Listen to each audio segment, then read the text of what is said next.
Welcome to the HawkCast with your host, AJ Hawk. Coach Jim Tressel. You don't need an introduction, so welcome to the show. I'm glad you came on here. It's been a while. I've been thinking about having you on for a long time, and honestly, I just felt bad asking you because I know how busy you are. Oh, no, this is fun, and, anytime I get a chance to watch my guys, I'm so proud of you guys, and I was on with your brother one time, and so we've got to do a better job than your brother and I did. Yeah, we do, and that's the thing. My brother, we were speaking off camera for a second ago about how I was letting you know it's a little different. His show is called the Learning Leader Show, and he has a whole industry, basically, he's built through leadership, entrepreneurship. It's a lot about, he's really dialed in. This one may be a little more free-flowing, a little more casual. He probably took 9 pages of notes just during his talk with you. Well, he had a lot of questions, I'll tell you that. But you know what? His desire is to help, people and just, get information out, elicit thought, and he does a good job. That's something that, so you were coaching young people for a long, long time. Are people different now? Let's say in 2010, are college athletes and college kids different than they were, say, in 1988? They may have had some different experiences. The world is so much smaller now. They've been bombarded with more information. They're constantly, being from all sides. I always say there's a fierce battle for the mind of the human, and the battle is there's a lot more bullets coming from a lot of different directions to kind of get people's mind in certain directions. But no, I don't think, I work with 13,000 kids now rather than 100. There are some of them that have different backgrounds. There are some of them that it's amazing to me how far along they are in what they know, because, they had so much more information. But I really think, and it's probably one of the things that we fight constantly, and we just talked about in our senior leadership meeting Thursday, was there's certain things that I think will never change. And one is that the person wants to know what you expect of them. Mm-hmm. And I'm thinking specifically about the students we get. But, if you think about it, when you go to work somewhere, what you want to know from who you're working with is, what are the expectations? The other thing I think, and you guys know, we talked about this all the time, is they want to constantly be evaluated. They want to know, am I doing what's expected? Because I've told you what my goals are, and you've told me, okay, if you want those goals, here's the expectations. Now, how am I doing? Okay. And then the other thing that I always enjoyed at Ohio State and at Youngstown State, working with the kids there and working with a lot of the kids here, they don't want it sugar-coated. They don't want you to say, oh, you're doing great, and then all of a sudden you don't put me in the game.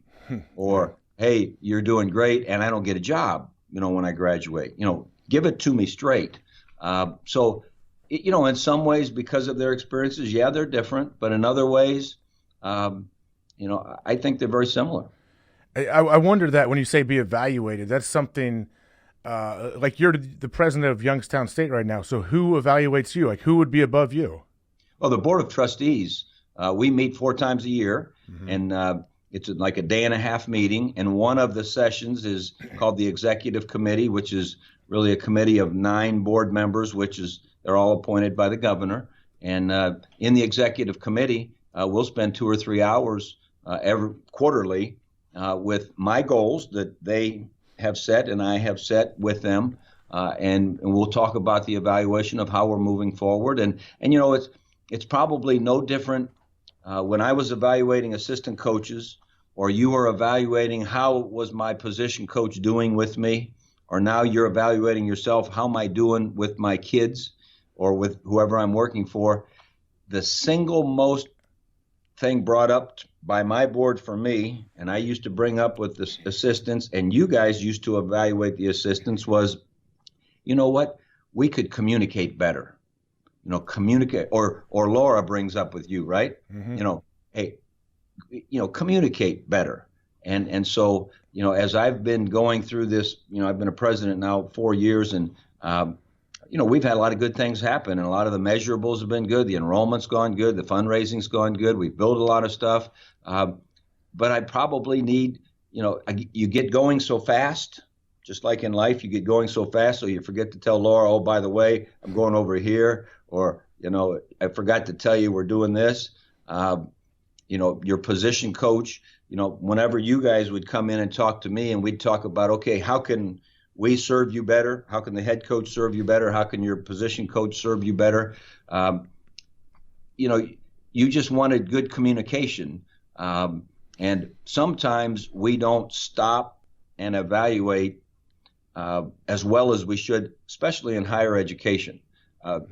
So often I'll have a vice president come to me and say, I want to make a change in my department, and this person, they're just not getting it done. And I say, well, let's go back and look at their evaluations.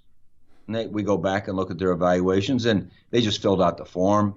They didn't want to confront them. They didn't want to talk to them about how to get better. I said, well, how can you justify that person has a family, they have a career, you've kind of just checked off that they're doing fine, and now all of a sudden you're saying for years they haven't been doing well. It takes courage, to communicate and evaluate.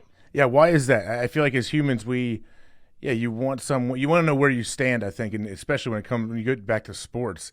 There's nothing more annoying than a coach telling you, hey, you're doing, everything's good, no problem, or just not really saying much. You think everything's good, and game day shows up and you play 5 plays. Yeah. Like, why is you got to have some courage to, is it being almost fear of confrontation? What is it?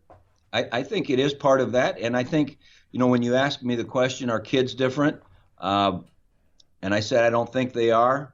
Let me add this. I think parents are different, because I think parents, in my 44 years now in higher education, coaching, 44 years ago, the parent wasn't afraid to have that conflict with the kid and say, hey, listen to the coach, listen to the teacher, quit whining to me, because, find out why you're not playing. Find out why you got a B.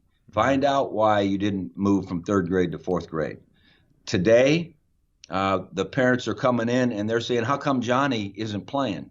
And how come he isn't in the honor roll? Well, so I think the human nature is not to have conflict. I don't know what was the change. I know my parents never even pretended to be my buddy. Now, at times, I see parents and kids, they're like buddies. Mm-hmm. And I think that leads to not as good of communication and evaluation. And then all of a sudden, the kid doesn't end up being able to reach their goals. And what the kid needed was honest, non-sugar-coated, conflict when you needed it. That's why we graded you guys every day. If you remember, we put, you got national championship practice, or a Big Ten practice, or a, heaven forbid, Amazing Blue practice. But you know what? You wanted to know, why am I not playing?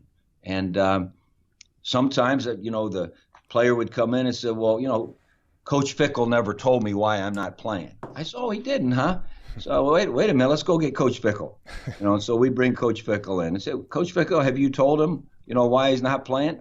Well, yeah, he needs to do this, and this. We've talked about it 1,000 times. Then you turn to the player and they're kind of like looking down at the floor. But I think that constant evaluation is critical. Yeah, and I think the best is you choosing Coach Luke Fickle, who's the head coach of Cincinnati right now. That's one guy, he's not scared of letting you know where you stand. Right. Well, and, all good, think about the toughest teacher you ever had in school. Okay. Mm-hmm. They weren't afraid to tell you, you got to do better. Yeah.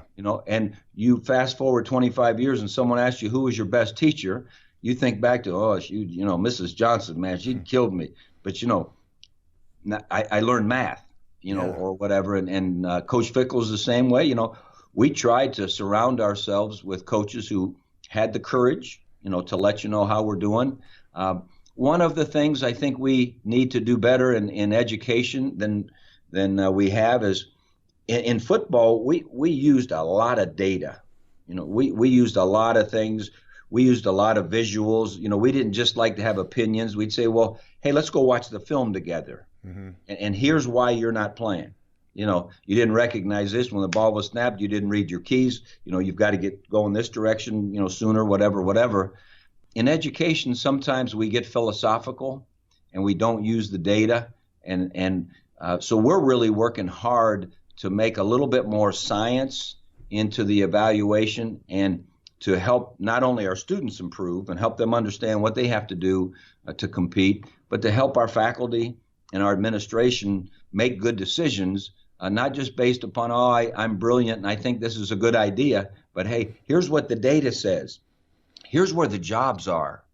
Here's where, we might give this kid an opportunity to go out and enjoy an income, a family, be a part of a community. So let's really study the data. Right now in our country, there are 6 million jobs available that are unfilled, more than the number of people who are unemployed. Are they? So, what kind of jobs are they? Is there a majority in one area? A lot of them have some sort of technical background, whether it be computer-wise, whether it be some sort of engineering type thing, technical standpoint. We probably need more carpenters. Yeah. We not Bobby carpenters. We need more carpenters with a saw. Okay. Yeah. We need more plumbers. We need more welders. But fast forward, we're going to need more people who understand additive manufacturing, 3D printing, because the world's changing.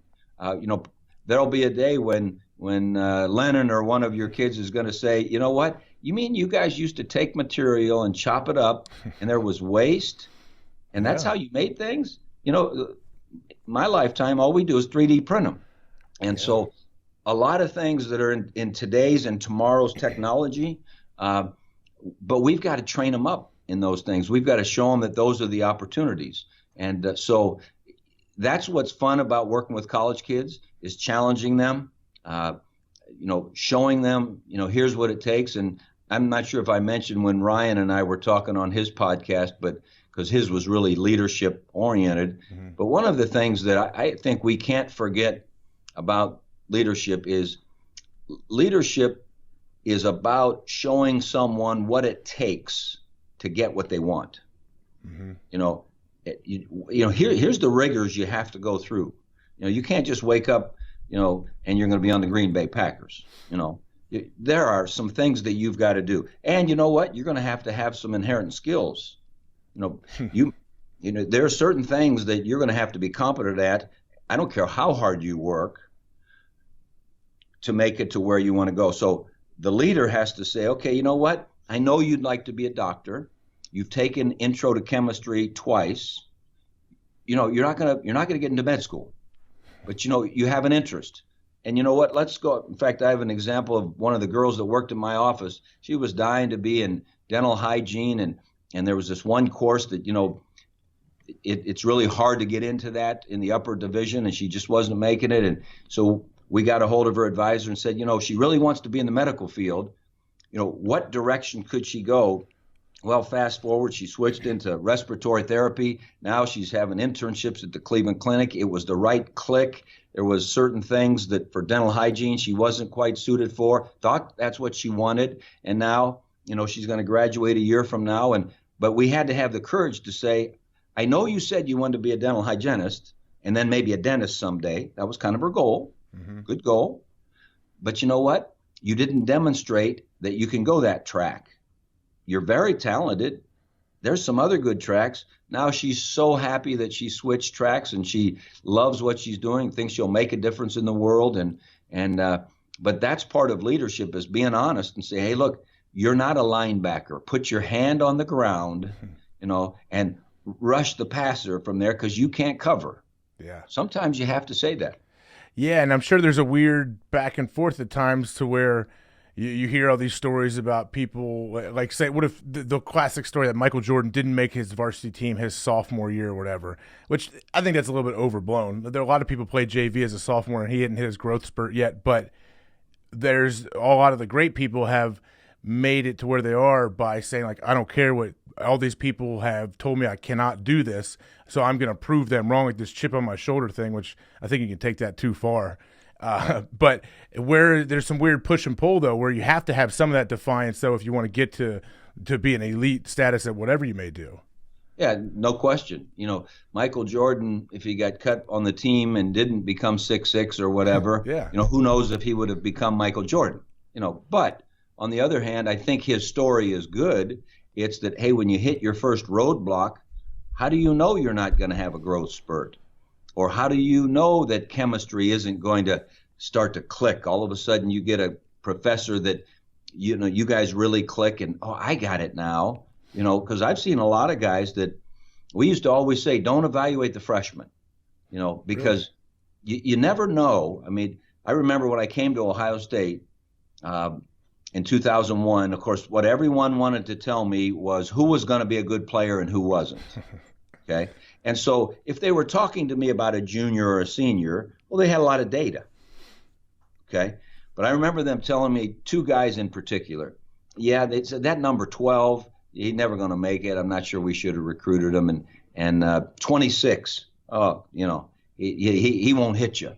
It was one of how coaches sometimes get macho. Oh yeah. And I said, well, let's just wait and have spring practice and let's So we were coming off the field after about our second day of spring practice. I was walking off with Joe Daniels, may he rest in peace, and I said, man, Coach Daniels, I don't know what they were talking about number 12. He said, I think 12 can play. I said, he's pretty good. And Joe said, yeah, he's really good. And I said, well, let's see how it plays out. Well, it played out that was Michael Jenkins, yeah. And he did pretty well. Well, week or two later, we're coming off the field and say, you know what, 26 isn't bad. I mean, I don't know. I mean, he's not Jack Tatum, but I mean, he can play. I'm not sure why the consensus was that he would never play here. We shouldn't have recruited him. Well, that was Will Allen. I mean, what would Will play? 12 years in the NFL? Or, at least, yeah, a bunch. So I don't think you can evaluate and make conclusions too early. And like Michael Jordan, the first sign of, my dream is gone, it takes that grit. It takes that, I'm going to find out what I have to do. Okay. Now, there may become that point where that kid finds out and he doesn't end up being Michael Jordan, but what he's learned, by fighting through those adversities, what he's learned by trying to figure out what it is you need to do to reach where you want to go. But like you said, there's that combination of reality and that stick-to-itiveness and that competitiveness. You'll find your spot, but you certainly don't want to give up early. Yeah, if you keep going, like you said, you may not become Michael Jordan, but you're going to find your path as that young lady that you were talking about earlier. You'll find your path, and it seems like that is what it seemed like now when you look back years later, like, okay, I guess this is what it was supposed to be. I just had to take a weird path. Well, not only that is we taught you how to fight through it. Mm-hmm. Of all things that a leader, a parent, you want everything to work for your little ones, but part of what you want them to do is have some adversity and get that confidence that, I can fight through that. Mm-hmm. I'll figure things out. I can problem solve. I can handle things. The worst thing we can do is make sure everything's just right for everybody. And then when they hit that first real tough one, because, we're all going to have a tough adversity, just the way life is. And we're not prepared, to do that. And so that's the only, going back to your first question, that's the only one about today's young person that worries me a little bit is have we in their process shielded them from the adversities, that, so much transferring going on. For instance, half of the Division I basketball players transfer. Yeah, it's nuts. If you're not, it's weird. I can understand at some point if you get to a place and a kid in your class becomes an All-American and you're like, okay, well, there's only one or two spots here. I'm not going to play, whatever. But, yeah, it just seems so quick now. Like you're just quick to pull the trigger. Well, and the discussion happens before it should even happen, which means it's taking part of your thought process. Yeah. That you shouldn't even be thinking about that. You should be thinking about how can I beat him out, or how can I make him better, or how can I show that maybe I'm not the 2 guard, maybe I'm the 3 guard, or whatever it happens to be. And there's no way that, you guys were weightlifters. Well, there's no way that you would have gotten stronger if you wouldn't have put more weight on, if you wouldn't have made it harder. If you'd have just said, okay, I can do this. And so you would have stayed at that level. I don't know if we've put more weight on the kids. I went over to Dublin, Scioto High School back in about 2003 or so, 2004, and they were having an honors assembly. Okay. And I'll never forget, there were like 1,200 kids who were 3.5 or better. I said, well, man, how many kids are go to school here? Like 4,000? And they said, no, like 1,600. I said, wow, when we play football, half the teams lose every game, right? Yeah. One team wins, one team loses. So there aren't 3/4 of the teams that are 9-3. Yeah. It's not the way it works. And, and I'm not dissing the Dublin schools because they're great schools. We've got a lot of good students here from Dublin and Hilliard and the Olentangy and all great schools. But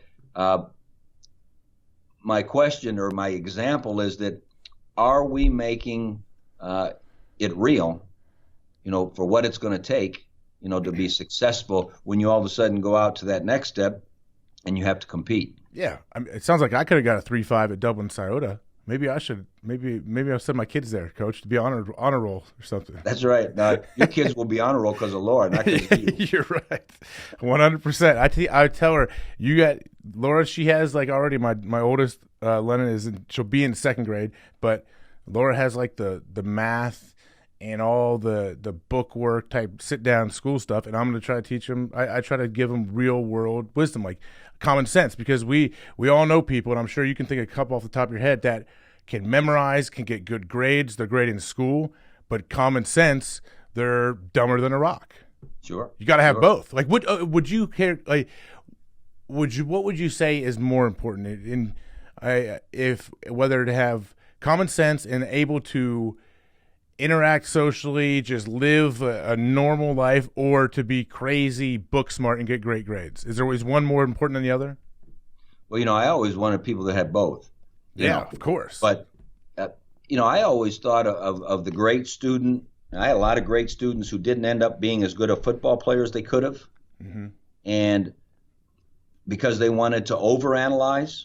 Yeah. And sometimes when you overanalyze, you get paralyzed. We used to say about our quarterbacks, you can't wait until you're 100% sure to let the ball go because it's too late. Yeah. When you're 80% sure and you have good reasons because the safety dropped down here and, this and that and so forth, you've got to let it go. So you've got to be able to slow down the game and make some good common sense and not wait until you've got all the information. Sometimes because the person who's really smart, they thrive on information. They thrive on knowing a lot. They like to wait until they have it all. And sometimes their decisions don't seem to have common sense. But, I think you can put people in, we tried to do situation learning in football. We're working on 3rd and 7, or we're working on red zone, or working on, that's what internships are in education. Is, we might send out that 4.0 engineer with some 3.3 engineers. Now, none of them are 2.0 engineers because there are certain things, certain competencies you got to have, okay?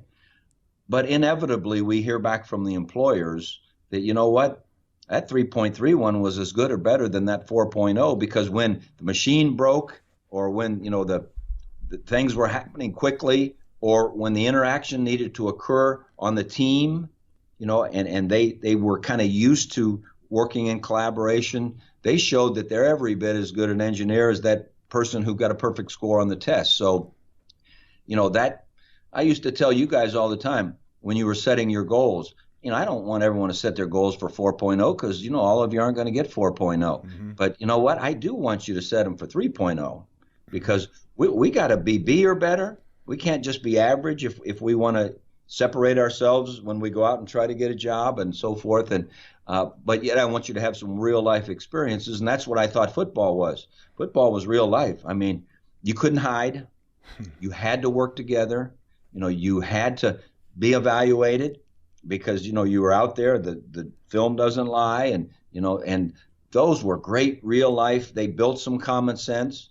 But we also didn't apologize for wanting you to go study your, biology and this and that. And so I like the combination.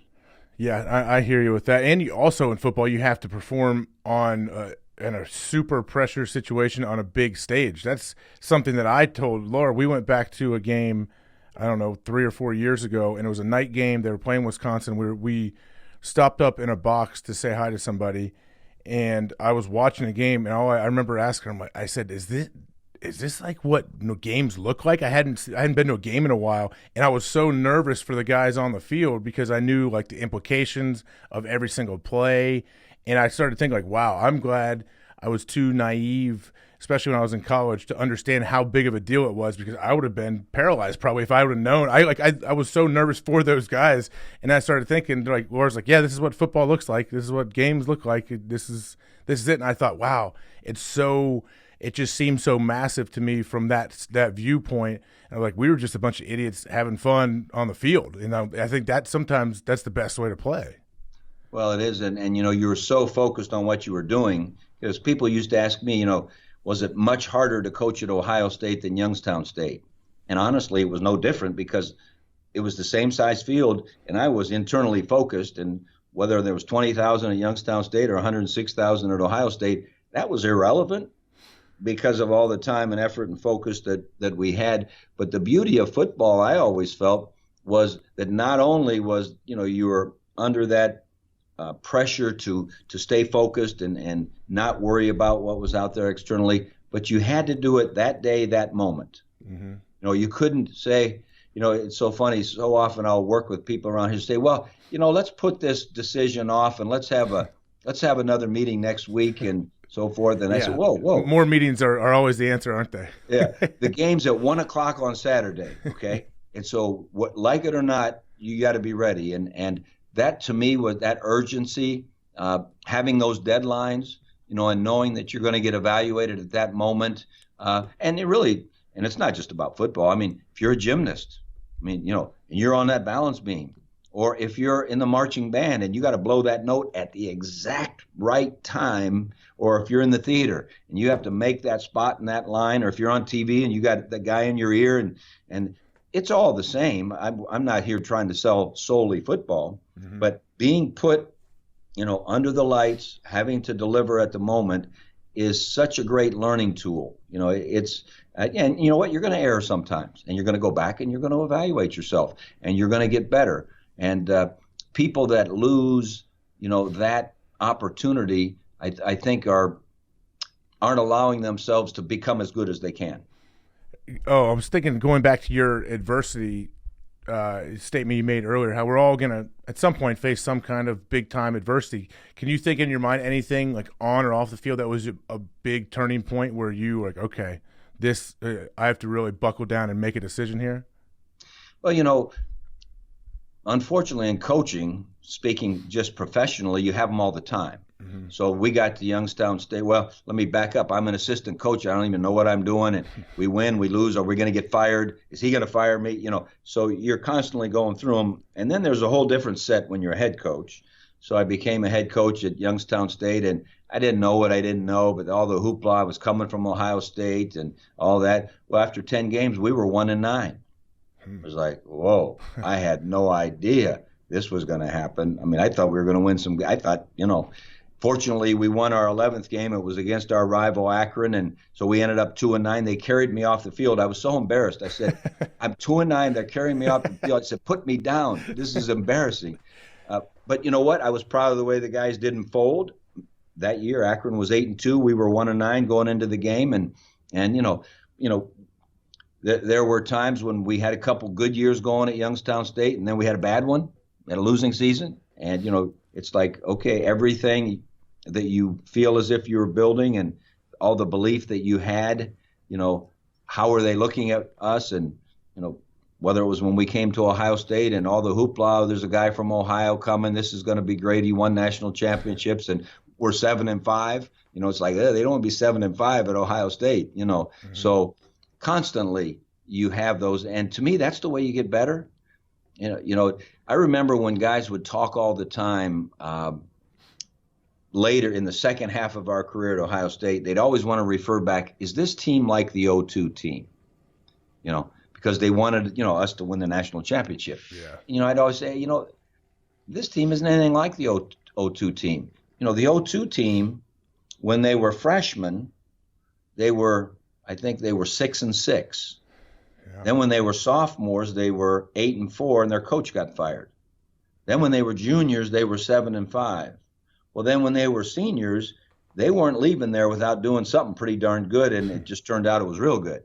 Okay, so all that suffering, all that adversity, someone told me yesterday, and I don't know if it's true, that ESPN ranked the national championship teams and ranked our 02 team the worst. Mm-hmm. And you know what?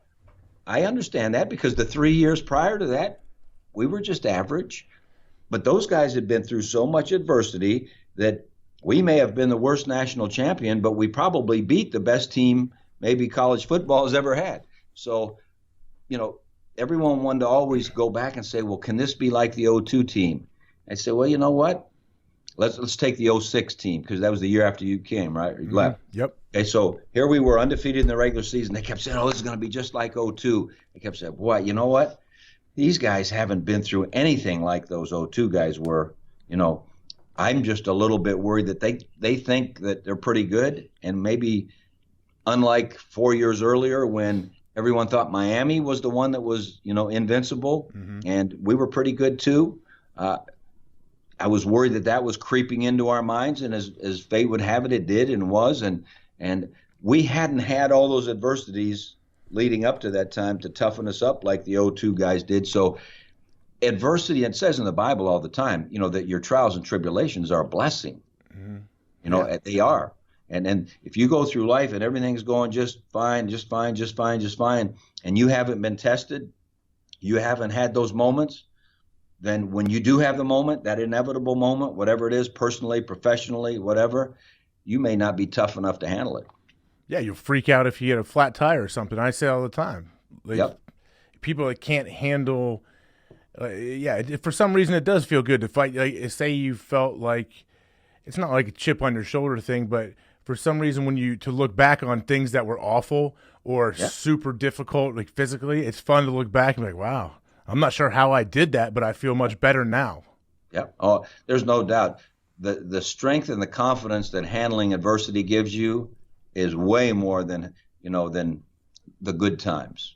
Is that something when you would design practices and training camp, two-a-days, whatever? I know it's way different now than it used to be. Do you somehow try to schedule adversity and making it so grueling and physically tough, so then your teams bond together through that?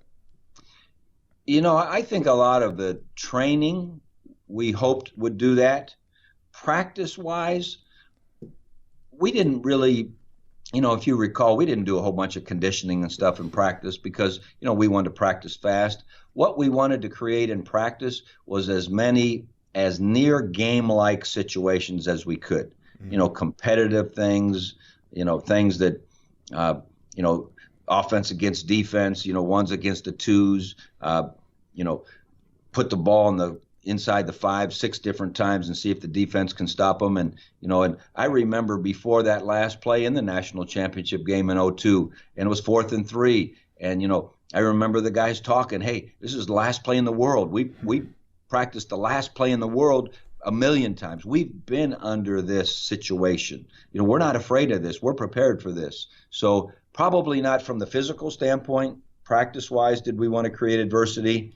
We wanted to do that in training, back in January through July. Mm-hmm. But once we got into practice, we wanted it to be more football related. Can you explain that last play in the world? That had brought up, I didn't forget about it, but I hadn't thought about it in a while. What you used to do for that? Well, we used to give you guys situations all the time and make it difficult on the defense. Say, hey, look, the offense is on the 3-yard line. Your team, the defense's team, is up by 5. The bottom line is you stop them, we win the game. You don't stop them, we've lost the game. It's the last play in the world. There isn't anything more, and we do it on the 20-yard line. We'd say, hey, offense, you're 4th and 20.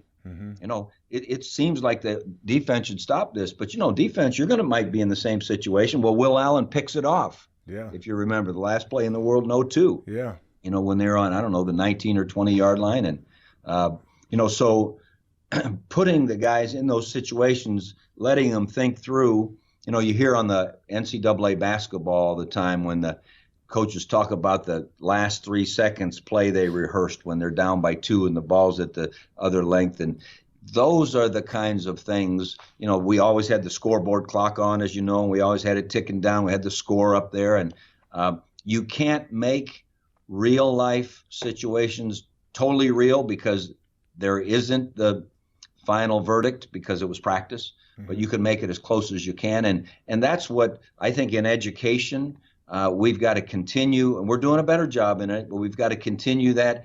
It isn't about just sitting in and reading a book or sitting online and taking a course. You've got to get them out there and get in the fray, because you might have an ability, to do something, but if you're not out there with real humans going through human things, there are tensions within organizations, there are, bells and whistles and noises and so forth that are occurring. You've got to remember, we used to turn the music on real loud because, hey, it's going to be loud. You're not going to just be able to say, hey, check three.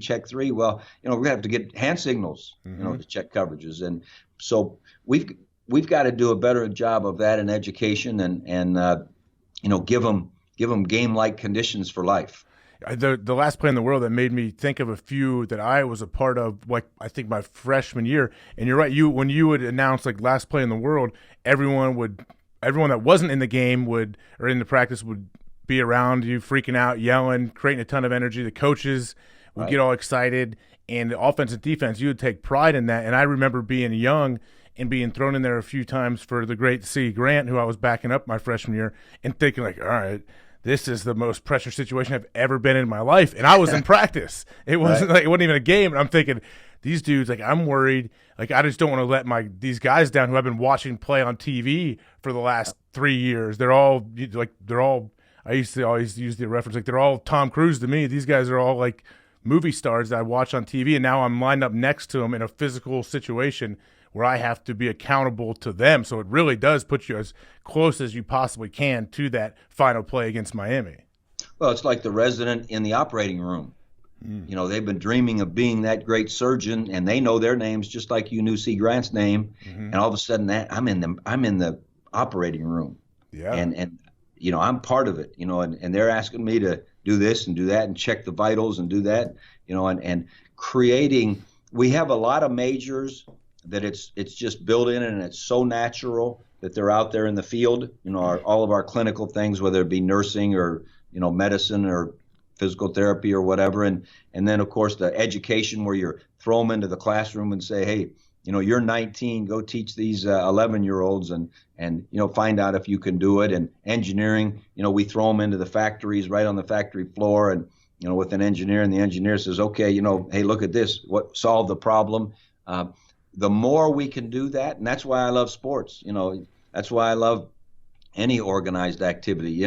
When you're in the orchestra and you got that violin in your hand and you hit the note at the wrong time, that conductor gets after your fanny. And that's good, because things in life, you have to make sure you're on time. Just like you were late for this podcast, I'm gonna have you run laps after practice, But that punctuality, that accountability, all that, to me, that's all good. So I always have to let people know I was freaking out. So we're scheduled to go right at 9:30. I know you're very punctual no matter what, which I always respected. And I had to text you at 9:29 and tell you, hey, I have to reboot my computer. Might be a few minutes later. And you text me, bus leaves at 9:30. And it just took me back to being in college. Because that's always what we would say. And you would tell us, and we all adopted that. So, yeah, I think I called you at 9:31 and a half. So. That's right. That's my fault, Coach. I knew you were ready. It's all good. It's Saturday. I'll give you. Since you went the extra mile and did this on Saturday for me, I'll give you a pass. Oh, you're good. That makes me think of coaching. Did you, like, when you were a young kid? I know your dad was a coach. You grew up around it. I know you even said you were a ball boy for the Cleveland Cavaliers. Is that correct? Their first ball boy. First ball boy. not just a ball boy. I was the first ball boy for the Cavs. Were you good at it? I was really good. I did the laundry. I took the balls out. But, I also ran the 24-second clock in practice. It's much more than a ball boy, Coach. That's pressure. Yeah. Because, the ball has to hit the rim. And inevitably, in the course of a 3-hour practice, I was 15 years old or something, and I'm trying to make sure. And I remember one time, Surrey Oliver, you've never heard of him, but Surrey Oliver was on the team. He threw a shot up there, and so I reset the 24-second clock. Well, it didn't hit the rim. And then, all this, and Coach Fitch was the coach. He gets after me a little bit, but you know what? Great teacher. You have to do it perfectly. Yeah. And when you don't, he didn't fire me because I reset the 24 too quick, but he let me know that's the expectation we have is you do it right.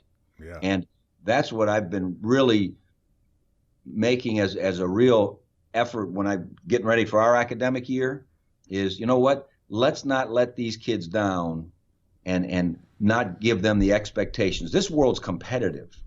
It's hard. It's a world competition now. China's good. Vietnam now has rebuilt the society that they're competing economically and financially, and obviously Russia and this and that. I want our people to be competitive and be able to make it in this world. And so let's not give them low expectations. Let's make sure we hold them accountable. Of course, they've got to pass their tests, but how about all the other things?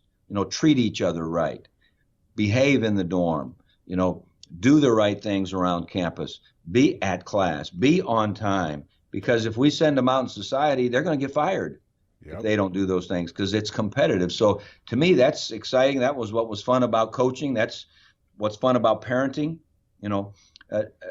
I really believe this now after over 4 decades in higher education. You can tell the student whose parents had high expectations, and you can tell the student whose parent let them get away with everything and it was their buddy. You can pretty early on. You can tell that. You can just tell. You can just tell by their actions. They're late to class. They don't turn things in. Or, they don't get into their major. Okay, let's say because they don't reach a certain milestone. Mm-hmm. They'll come in and say, "Come on, you've got to let me into my major. I know I didn't, pass this or do this." And it's like, well, you knew going into your desire to be in accounting that you had to pass this and so forth, and you don't. I don't want you as my accountant if you can't, do the thing. So who's going to want you as their accountant? But throughout their whole life, they were kind of given a pass. Yeah. And I just don't think we're being fair to our citizens, whether it be in any decisions we make, politically and governmentally, or any decisions we make parenting-wise or educationally, if we let people get by when they really didn't earn it. I think that's so important. Oh, it's no question. I think that should be common sense. But when you speak of all these other different places throughout the world, I don't know how. I know you've publicly denied ever running for office, but I can't imagine. You got to throw your name in the ring. Your Anthony Gonzalez is out there now, and where's he at in the process? He's getting ready to run for his seat in the U.S. Congress. He won the primary. Yeah, that's okay. That's what it is. And he's running for, I don't know the district, but it takes in a little bit of Cleveland, down through Medina and into Stark County. And I'm proud of him. And I don't need to run for office. I told him I'd come be his GA, and do whatever he needs. But it's fun to talk about what it takes for us to be successful as a country. And then everyone's got to do their part, whether it's someone listens to your podcast over the course of time and is able to take something from that because they happen to like A.J. Hawk or football or whatever, but they take something to their kids or they take something to their business or they take something to their organization. It's fun for all of us to try to pitch in, but I'm going to let Gonzo run for office and I'm going to run from office. I'm not going to run for office. Okay. All right. I'll circle back around in a couple of years and see how you feel because I want you to get in there. But that's just me being selfish and wanting to use your time and take up even more of your time because, as you said, you have 13,000 students now. So you grew up around your dad when he was a coach. Do you have a similar coaching style to your dad? Now, my dad was a little bit quieter. he didn't hardly say a thing. You mean like on the field even? Everywhere. Wow.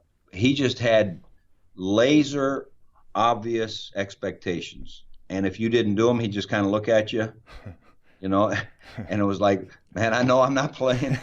I mean, it was just, or, what was different about the coaches in that era, he wasn't just a coach. He was the athletic director. He was the head of the health and physical education department. So he was the same kind of professor that he was an administrator, that he was a coach.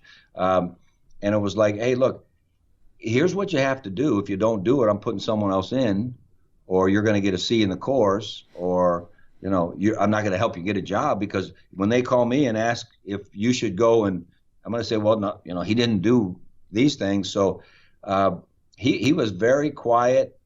His expectations were obvious. Mm-hmm. The excellence level that he expected was very obvious. So even as his son playing for him, he didn't treat me any different. In fact, he treated me worse. The only thing he did say to me was, if there's ever a time where it's even with you and someone else, I just want you to know the other guy's playing. He told you that? Oh, yeah. How'd you feel at the moment? In that exact moment, how'd you feel? Well, that was prior to me deciding whether or not I wanted to come to it play for him. Wow. He said, I just want you to know. Okay. And so at least you knew it going in, mm-hmm. It wasn't going to be a surprise. I guess he was making sure there was never a time where I'd go over to the house. I'd walk from the dorm, go to the house. Come on, Dad. I thought, I came here. I thought you were going to put me in the game. He wanted to make sure that moment never happened. Mm-hmm. But you know what? To me, that's pretty good. If I'm a engineer and I'm fighting for a job, if I had the mentality that if it's even, I'm not getting it, I'm going to make sure it's not even. Yeah. I'm going to make sure that I'm clearly the choice, and I better figure out what it's going to take to be the choice. Yeah, I've asked my dad before, because he was in sales for years and years, and I'd say, what do you, as a leader, what do you think is important? He'd say, always, the people that work for you need to know, you need to have a laser focus of exactly what the plan is and what your expectations are of them. And never deviate, mm-hmm. And constantly evaluate. Because so often, if a person doesn't get evaluated, their assumption is, I'm doing what you asked. Yeah. Wow. And that's why we wanted to grade you guys every day. And I can remember 1,000 times guys coming to my office. I can't believe I'm not playing. So, well, let's walk in the weight room and look at the grade chart. I mean, you're average. We're not interested in being average. Yeah. What don't you understand? Coach never told me what I can do to become winning performance. And say, well, then let's go see your coach and let's make it crystal clear. And we were with Roy Hall and a couple of the guys the other day, unfortunately, at Mike Kudla's services. And Roy and I were chuckling a little bit. I said, Roy, do you remember the day that I came into the locker room and I had one of those pink phone message sheets, when they, and it was from your mom. And the message was, Coach Tressel, call Sonia Hall. And the subject was Roy's playing time. And so I said, Roy, do you remember the time when, and Roy's locker, if you remember, right from my office straight through, locker number 8 was straight ahead. Yeah. So I opened the door, and it just so happened Roy's sitting in his locker. I said, oh, this is great. So I walk up, and I handed him the little pink slip, and I said, Roy, you want me to call your mom back? And Roy snatched that pink slip, and he was so salty. And when we were talking about it, he had the same look on his face that he had, however, 15 years ago when that happened. He just bowed his head and he said, I can't believe she called. I knew why I wasn't playing. And I said, yeah, by the way, Santonio Holmes wasn't bad. And Anthony Gonzalez wasn't bad. You were fighting with some good guys for playing. I know. I can't believe she called. So he knew what he had to do to fight for more playing time, and he got it, and he did well and did great things. And he didn't need someone to get him some playing time he hadn't earned yet. Yeah. And that was a great lesson for him. Have you ever called someone's parents back when they call you like that? Typically, no. I can't remember.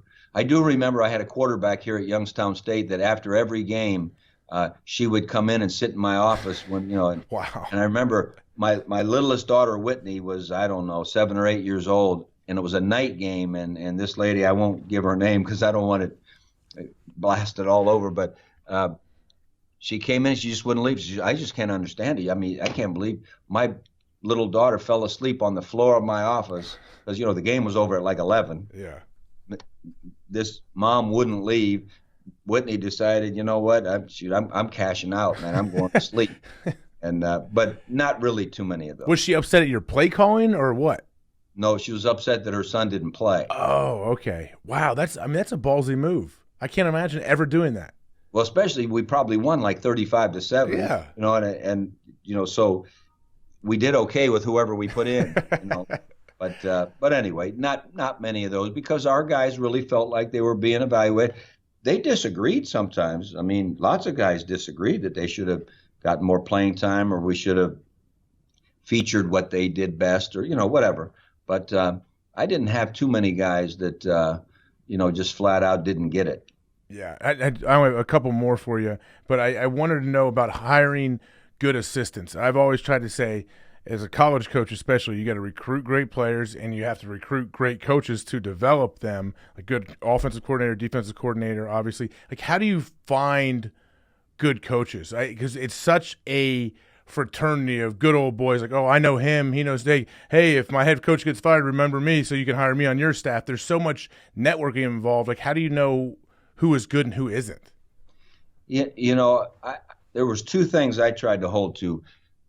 Number one, I always liked to hire people I had worked with before. Mm-hmm. For instance, Coach D'Antonio was with us here at Youngstown State for 5 years before he went on in major college. And then, we got to reconnect and bring him after we got to major college. Mm-hmm. And I knew him. I knew him as a man. I knew what he could do. I knew the way he treated players. I'd seen him work. Same with Coach Baldwin. He was with us here 5 years and so forth and so on. So I really preferred to have worked with them. Okay. That's number one. Number two, I wasn't all that caught up in them being geniuses or gurus. I wanted to know what kind of people they were. Were they going to treat the players right? Were they going to be good communicators? Were they going to care? So forth. And then when I looked at the whole staff, I didn't want a bunch of clones. I didn't want everyone to be the same. I wanted to know that we could appeal in recruiting to every type kid, people who had backgrounds. You mentioned that when we hired Coach Fickle, in 2001, he wasn't on our staff. Coach Knatzer retired. Mm-hmm. Coach Knatzer, you remember K-Dog, Oh, yeah. Well, he had been with me 15 years at Youngstown State, came to Ohio State, and he was at the age he wanted to retire. So after year one, he retired. And so as I sat back and I thought about what's missing, what can we do? We've got an opening. I love my staff. What do I need? I came to the conclusion, I'd like to get an Ohio State grad. And I also thought I wanted to get an Ohio State grad from the era of the 90s because I had been a part of the 80s because I was an assistant coach. I wanted someone who was a part of the Coach Cooper era, who was a part of that link in our history. And I didn't feel as if I necessarily had to know them. Now, I was going to find out a little bit about them, see what they'd done. So as I was starting to sift through who might be good a fit, to get that historic link from that era, who would, bleed scarlet and gray, who could coach what we wanted to coach and so forth. It was pretty quick that Jim Haycock and I were sitting there saying, he said, I know you don't know Luke Fickle, but I coached him, and he's coaching at Akron. I think he was with Lee Owens. Lee Owens is a great coach. He has a quality program. He treats the kids right. And so we brought Luke in, and it's, this is the guy, and it was a great fit for us. And, that was, it took a lot of time and consternation. We interviewed a bunch of other people that had a lot more experience. But when it came down to it, I thought he checked off the boxes that we needed at that moment to make our staff complete. Oh, no question. Luke went on to become the linebacker coach for a couple years during my time, and then he actually took over as interim head coach after you, and now he's the head coach at Cincinnati. So yeah, I think it was a good decision, Coach. Well, you know what? He's having fun. Whenever I talk to him, I say, "Hey, how do you like being a head coach?" He's, "Ooh, this stuff's hard." Being the CEO, right? Stuff. It's like being a CEO, isn't it? Yeah, I don't know about CEO, but it's every day is so different. every phone call is so different.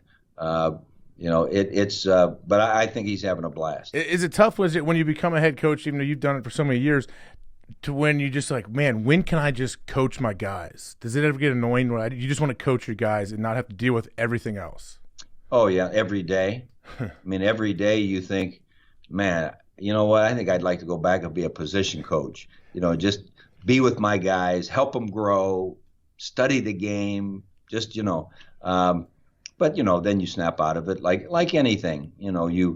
There are better parts of some things, and you wish there were 38 hours in the day rather than 24, because I could take 14 and be a head coach, and then I could act like I was the position coach. And when I was at Youngstown State, we only had 6 coaches. Wow. And so I was a position coach and the head coach. I coached the quarterbacks, and so it was a big change for me at Ohio State when I got there, and there were more CEO duties. Mm-hmm. Obviously there was a broader spectrum of things you had to do, and I didn't really have time, to coach those that individual position. But Joe Daniels, as you know, was the greatest, and he, he was so mature, and he was so aware that I was dying because I wasn't coaching anyone. Mm-hmm. He'd always say, "Hey, when you come into the meeting room, I'm going to flip you the clicker and just have some fun." And so that's what we do. I'd get done with all my baloney, and there might be 15 minutes left in the meeting, and I'd come in and it'd be dark in there, and he'd just, flip me the clicker. He'd say, "Coach, have a little bit of fun." And then, then he'd have to fix everything I broke when I was in there, But, that's the most fun of coaching, And who was your linebacker coach? Winston Moss? Yeah, Winston my whole time in Green Bay. Yeah, I remember. Now, he played at the Canes in the 80s. Yeah, he was back there with Michael Irvin and all them. Yeah, we tried to recruit him when I was an assistant at Ohio State. Yeah. Really? How'd it go? You didn't get him? No, not good. He stayed home. We couldn't get any of those guys out of Dade County. Really?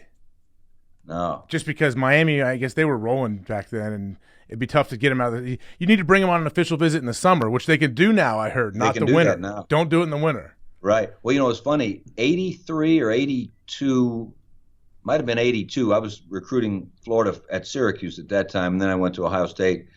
And so I watched the whole thing with the Canes happen. And what happened was they had the big recruiting class that decided they were going to all meet at the McDonald's in downtown Miami, and that they were going to turn around the Miami program. Mm. And Melvin Bratton and, oh gosh, all these guys we were trying to recruit in Ohio State. Is Alonzo Highsmith part of that? Alonzo Highsmith was part of that one. And they all met at McDonald's on signing day and said that they were going to make the Canes great. It might have been 81, it might have been 82, I can't remember. But I knew then, I said, if they can get all the guys out of Dade and Broward, they're going to be pretty darn good, and the rest is history. The Kane thing, and all the rest. That's right. Yeah. What's your relationship like with Ohio State? Do you get back much? I was just at the Woody on whatever day it was, Wednesday or Thursday. We were videoing some things for the research area for ALS with William White. Yeah. As you know, William's going through that battle. Mm-hmm. Tough opponent. So I hadn't really been in the hallway and looked at all the stuff, and it was kind of a trip down memory lane, seeing all you guys' pictures, not only in your Ohio State gear, but your Green Bay gear, and all that stuff. And so, it was, and to see all the building that's going around there, the medical facility and, all that stuff. I get to Columbus a lot because the state presidents meet, once a month there, and we do a lot of work there, but I really hadn't had a chance to wander through, and I saw some of the coaches, and, it was fun. Is it weird being back there? Well, it's weird in that you have these flashbacks like, oh my gosh, I remember I was here like a minute ago. Yeah. It's like you think about, you see the faces of the guys, and you have the little memories of, the good times and the tough times. Nothing's all good or all bad. And, so it was a little weird, but not they did the filming back in that little cove where that Woody Hayes chalkboard is. Yeah. And I thought, man, I remember when we were designing this place, and we found that chalkboard by accident, and all those truisms that are written on that chalkboard from the 1950s here in 2018, they're still true, and we can still learn from them. And I think the other emotion that I had was, man, how lucky was I, to get to spend 10 years in this building with an unbelievable group of kids and coaches and fans and, man, not many people. A little guy from Division III guy from Berea, Ohio, gets to spend 10 years in that place. It was like when I left, I was like, wow, that great reminder how blessed I've been. Yeah, I guess. But does it get to that point to where you say, how lucky am I after a period of time? It has to be weird thinking like, yeah, but I could still be here. I should still be here probably. Not really. I didn't have that. I didn't have that emotion. I've always lived by the old adage of paradise is where I am, and paradise is where I am. It's where I belong. And we were talking on that adversity, question, and my experience has been, again, it's easy when you're looking in the rearview mirror after 40 some years and you're not thinking about, I wonder what my life's going to look like. But I thought about all the tough things that happened over the course of time, and I had a lot more blessings than hardships. But, most of the tough things then, as I look back, ended up going on and becoming even better things and even as rewarding. And, I never thought I'd be a college president. Heck, I didn't even know what a college president did, and I didn't know what a challenge. I tease people all the time that I would have been nicer to my presidents if I knew how hard it is to be a president, But so, no, I really didn't have any emotions from that standpoint of like, hey, I wish I were here, or man, I could still be here, or no, I really didn't. Well, that's a very healthy outlook. I mean, it makes sense for you to feel that way, but yeah, you're president now, and it seems to fit you very well. I know you live on campus in the president's house. Is that correct? Yeah, right in the center of campus. There's some good things and some bad things. So anyone can just drop on by when they want, or what? How does it work? One night there was a bunch of the guys that I think they'd been downtown, and had a few pops, and I didn't wake up, but Ellen said, "Hey, there's guys down on the front porch banging on the door. We're co-president, And I said, well, go back to sleep, No, I'm going to go down and tell them to get off the porch. I said, no, I don't think you don't go and get into a discussion with fellas that might not be in their right minds right now. And so, it's fun though. Being on a college campus, I mean, you see the youth every day and it keeps you young. And there are times though when you say, man, I can't even let the dog out and they know I'm here, or, whatever. But, it's fun. It really is. All right. Well, Coach, thanks so much for your time. I know you're a busy man. I appreciate it. And people ask me all the time how you're doing, what you're doing. And I say, yeah, aside from my dad and my parents, my high school coaches and Coach Tressel, you guys are the three groups of people that have the biggest impact on every single thing I do in my life. So I find myself daily doing things with my kids, teaching my kids things, and talking to them. And I'm like, yeah, well, that comes from Coach Tressel, from Quiet Time, from the Winner's Manual, from things you said to me over the years, or things I heard you say. So just want to let you know, obviously, your impact will go on for generations all over the place. Well, I appreciate it, but the person you should listen to the most is named Laura Hawk. This may be the first episode of this she ever listens to out of 170 some episodes. One of her friends will text her, or my parents will text her and say, "Hey, listen to the last 30 seconds of that one." That's right. Yeah. All right, Coach. Thank you so much. Right. Proud of you. Love you. Thank you. Love you, Coach. See you, man. All right. Bye-bye. We're glad you could join us for today's conversation. After you subscribe to the show, head over to thehawkcast.com or reach out to AJ directly on Twitter at @officialAJHawk to recommend future guests that will help us inspire people to keep talking. Thanks again, and we look forward to speaking with you next time on the HawkCast.